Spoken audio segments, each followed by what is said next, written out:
तुम्ही तर गप्पच झाले बघा. फॅरन लवलीचा जमाना आलाय महाराज. आता आम्हाला वाटतं आमची मुलगी विश्वसुंदरी म्हणून घडावी. आता इथे एवढा सुंदर तरुण वर्गानं नामयज्ञ सोहळा आयोजित केलाय. एवढा सुंदर खऱ्या अर्थाने एवढं नियोजन आहे. आणि याच ठिकाणी कारण आमच्याकडे पुण्यात आता सध्या सगळंच बंद आहे, पण इकडे बहुतांश 2-3 चित्रपटांचं शूटिंगही तुमच्या जालना घनसांगवी पट्ट्यात चालू आहे. आणि तिथं आलेल्या बॉलिवूडच्या अभिनेत्रींना बातमी कळाली का पिंपरखेडमध्ये एवढा सुंदर सप्ताह सोहळा चाललाय, एवढे सगळे गुणीजन कलाकार मंडळी आहेत, आज कोरडे महाराजांचं कीर्तन आहे, मग आपण भेट द्यायला जाऊ. आणि एवढीच बातमी कालपासून 3 चाकी रिक्षावरती आजूबाजूच्या 10 गावात फिरत राहिली. मला सांगा तुमच्या गावच्या 10 गावात आता एक तरी पोरग गावात सापडेल का? सगळे कुठं असतील? कुठं असतील? अभिनेत्री इथे येणारे मग कुठं असतील ते? इथं. आता जर पाऊस असता तरी सगळे कुठं असते? इथं. जर गाडी मिळाली नाही तरी सगळे कुठं?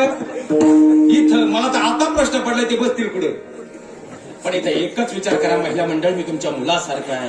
ज्यावेळी याच अभिनेत्री समोर येत असेल ना, कोणीतरी शिट्ट्या वाजवत असेल, कुणी काहीतरी गलिच्छ कमेंट पास करत असेल आणि कुणातरी विक्षिप्त वासनांद नजर त्यांच्या शरीरावर फिरत असेल, मग आम्हाला वाटतं आमच्या मुलींकडे समाजाने त्या नजरेनं पाहावं. आपल्या मुलीला कधीही विश्वसुंदरी बनवण्याचा अट्टास करू नका. अरे बनवायचंच असेल तर आपल्या मुलीला संस्कार सुंदरी बनवा माहिती. संस्कार सुंदरी बनवा. कारण खऱ्या अर्थानं हे जग जिच्या पाया पडतं तिला सीता म्हटलं जातं, तिला मीरा म्हटलं जातं, तिला मा साहेब जिजाऊ म्हटलं जातं. तिला अभिनेत्रीच्या नावानं कुणीच ओळखत नाही हो. मग एखादी ताई म्हणेल महाराज जर तुम्ही असं म्हणताय म्हणजे रूपाच्या सौंदर्यतेला काहीच महत्व नाही का? असंही मला म्हणायचं नाही. मी सोपं करून सांगतो. आता या कोरोनाच्या काळामध्ये पप्प्यानं 3 वेळा पोलीस स्टेशन केलं, पण गोरीपान बायको घरी आणली, बुलेटवर बसून आणली. पप्प्यानं बायको गोरीपान केली, पण जर त्याचा स्वभाव चांगला नसेल तर ती ज्या घरात जाईल त्या घराचा स्वर्ग होईल का नरक? तुम्ही बोलत चला. स्वर्ग होईल का नरक? नरक. आणि एखादी भले रंगाने सावळी मुलगी असू द्या, पण स्वभावानं जर अत्यंत चांगली असेल तर ती ज्या घरात जाईल त्या घराचा स्वर्ग होईल का नरक? स्वर्ग. कारण गुणांची सौंदर्यता ही काळानुसार वाढणारी आहे आणि रूपाची सौंदर्यता ही काळानुसार कमी होणारी आहे. मग आम्ही कोणत्या सौंदर्यतेला महत्व देतो? माझ्या बहिणींना याचा विचार करायला हवा. म्हणून आजपासून मी दिसते कशी यापेक्षा मी वागते कशी, आल्या गेल्या पाहुण्यांचा आदरातिथ्य करते कशी आणि आपल्या सासू सासऱ्यांसोबत राहते कशी, याला तुम्ही प्राधान्य देणं आता काळाची गरज आहे. अहो आम्ही किती मोठ्या घरात राहतो, किती स्क्वेअर फूटच्या बंगल्यात राहतो. माझ्या बहिणींना आजपासून या गोष्टीला किंचितही किंमत देऊ नका. पण आम्ही आमच्या सासू सासऱ्यासकट घरातल्या किती जणांच्या हृदयात आहोत, याला सगळ्यात मोठी किंमत आहे. आणि एवढे एक वाक्य जरी तुम्ही आजच्या कीर्तनातून घेऊन गेलात, तुमचं मला माहित नाही भगवंताच्या दरबारातली आजची सेवा यशस्वी असेल मायबाप, यशस्वी असेल. अहो आता 1-2 महिने झाले एका ताईने मला कीर्तन संपल्या विचारलं, महाराज काय सांगता सासऱ्यांची सेवा करा. माझी सासू एवढी फटकळ आहे, मला प्रत्येक शब्दात टाकून बोलते. आणि सासरे तर माझे एवढे हुशार आहेत, मी घरात असले का म्हणतात काय चाललंय बाळा, बरी ना बाळा, तब्येत कशी आहे बाळा. पण मी एकदा शेतात कपाशीकडे गेले, माझ्याच आहेरात आलेल्या सोफा सीटवर ते सासूबाई शेजारी बसले की माझ्याच नावाचा टाहू फोडतात. म्हणून मी या दोघांनाही उचललं आणि वृद्धाश्रमात नेऊन ठेवलं. तुम्हीच सांगा महाराज मी काय चूक केली? म्हटलं ताई तुझं अगदी बरोबर आहे, मान्य करतो तुझी सासू फटकळ आहे, हेही मान्य करतो तुझे सासरे फटकळ आहेत. फक्त ताई माझ्या एकाच प्रश्नाचं उत्तर दे, तेच तुझे सासू सासरे जर तुझे जन्म देणारे मायबाप असते आणि ते स्वभावानं असेच फटकळ असते तरी त्यांना तू वृद्धाश्रमात नेऊन ठेवलं असतं का? त्यानंतर त्या ताईकडे उत्तर नव्हतं, मला मात्र माझं उत्तर मिळालं होतं. आता तुळशीचं लग्न होऊन 2 महिने होऊन गेले, लग्न सीजन चालू आहे. म्हणून माझ्या बहिणीने तुमच्या पायावर डोकं टेकून भावाच्या नात्याने विनंती करतो, आजपासून आपल्या लेकीचं लग्न करताना आपल्या लेकीला कधीच सांगू नका बाळा तुझं आता घर बदलणार आहे. आजपासून आपल्या लेकीच्या काळजात एकच गोष्ट पिंबवा, बाळा तुझ्या घराबरोबर आता तुझं मनही तुला बदलावं लागणार आहे. कारण तू ज्या घरात जाणार आहे त्या घराचा स्वर्ग करायचा की नरक करायचा ही जबाबदारी तुझ्या खांद्यावर असणार आहे, जबाबदारी तुझ्या खांद्यावर असणार आहे. कारण तुमच्या संस्कारांवरती तुमची मुलगी ज्या घरात जाणार आहे त्या घराचे 7 पिढ्यांचा नरक करायचा की 7 पिढ्यांचा स्वर्ग करायचा हे फक्त आणि फक्त तुमच्या मुलीच्या संस्कारांवर अवलंबून असणार आहे. अहो आपली मुलगी शिकली पाहिजे, शिकून डॉक्टर वकील इंजिनियर झाली पाहिजे, पण एक दिवस तिला सासरी जावंच लागणार आहे. म्हणून ती संस्काराने सुद्धा परिपूर्ण झाली पाहिजे. याकडे आई म्हणून कधीतरी लक्ष द्या. महिला मंडळ असं होऊ नये.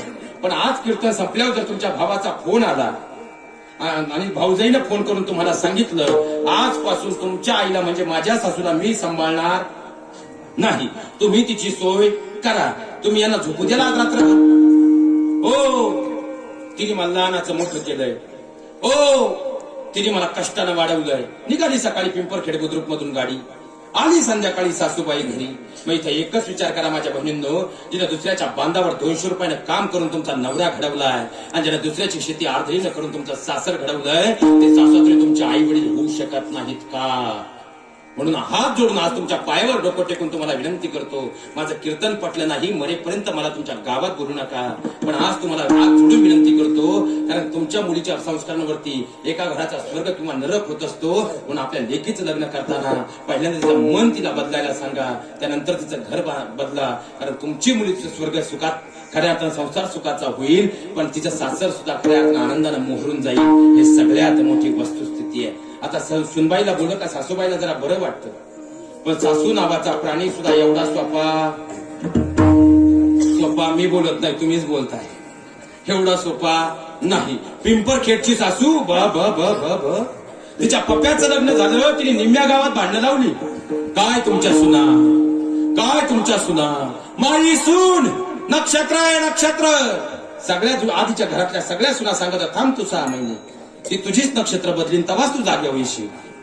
आता सप्ताह चालला होता, ती म्हणली सुनबाई बाहेर नको पडू, काळी पडशील, मी जरा कपाशीक जाऊन येते, उद्या आपल्याला पोळ्या करायच्या, तेवढी डाळ वाटून घे.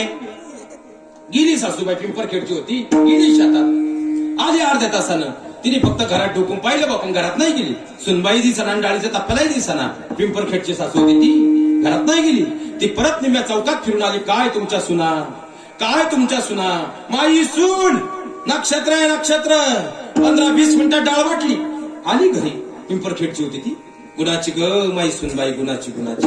पप्प्याला त्रास काढला पण वाया नाही गेला. पण सुनबाई ती डाळ ठेवली कुठं? ती म्हणली हाय का सासूबाई?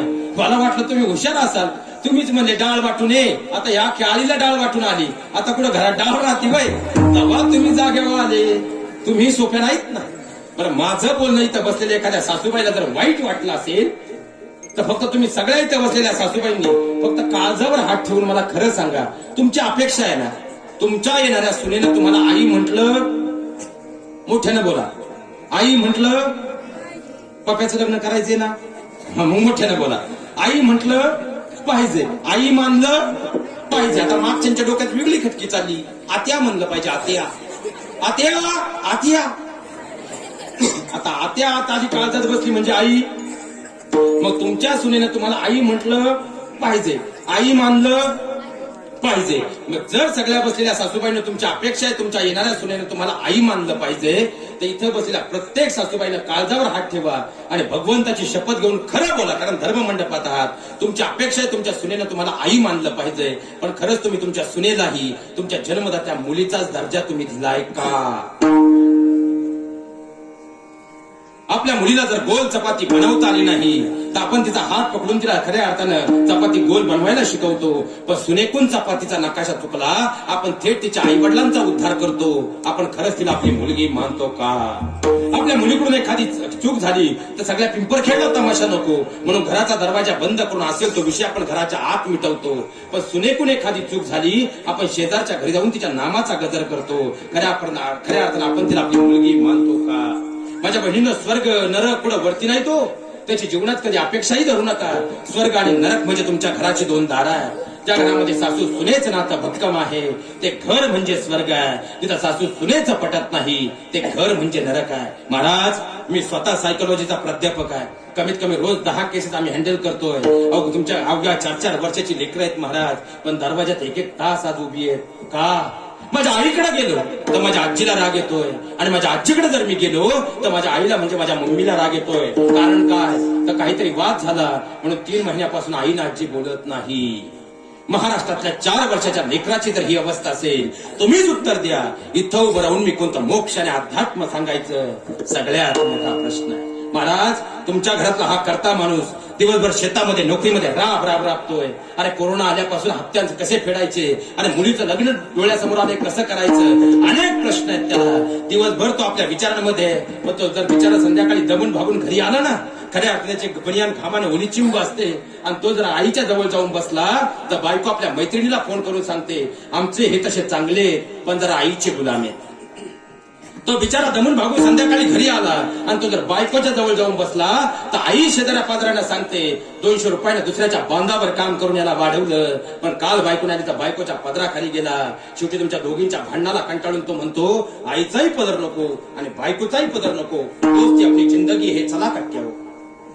आता संध्याकाळी 11च्या पुढचे कट्ट्यावरचे मॉडेल काही सोपे राहतात का माग निमे 90 हाणे घे चमच्या भर बरं हे 90 आणणारे सोपे राहत नाही. ते जर मित्रांमध्ये गेले तर मित्र नाचवल्याशिवाय राहत नाही, सप्त्यात आले तर सप्ताह बंद पाडल्याशिवाय राहत नाही. बरं हे सोपे नाही राहत मला. 2 दिवस झाली सर्दी झाली, येता येता एखादा म्हणलं आता मला काय माहिती होतं ताईट, त्याला म्हणलं सर्दी झाली रे, जात नाही सर्दी, काय करावं. तो म्हणला महाराज तुम्ही येडे, जात नसेल सर्दी तर घेऊन बघा अर्धी. यांच्या नादी लागलं कुणाचंही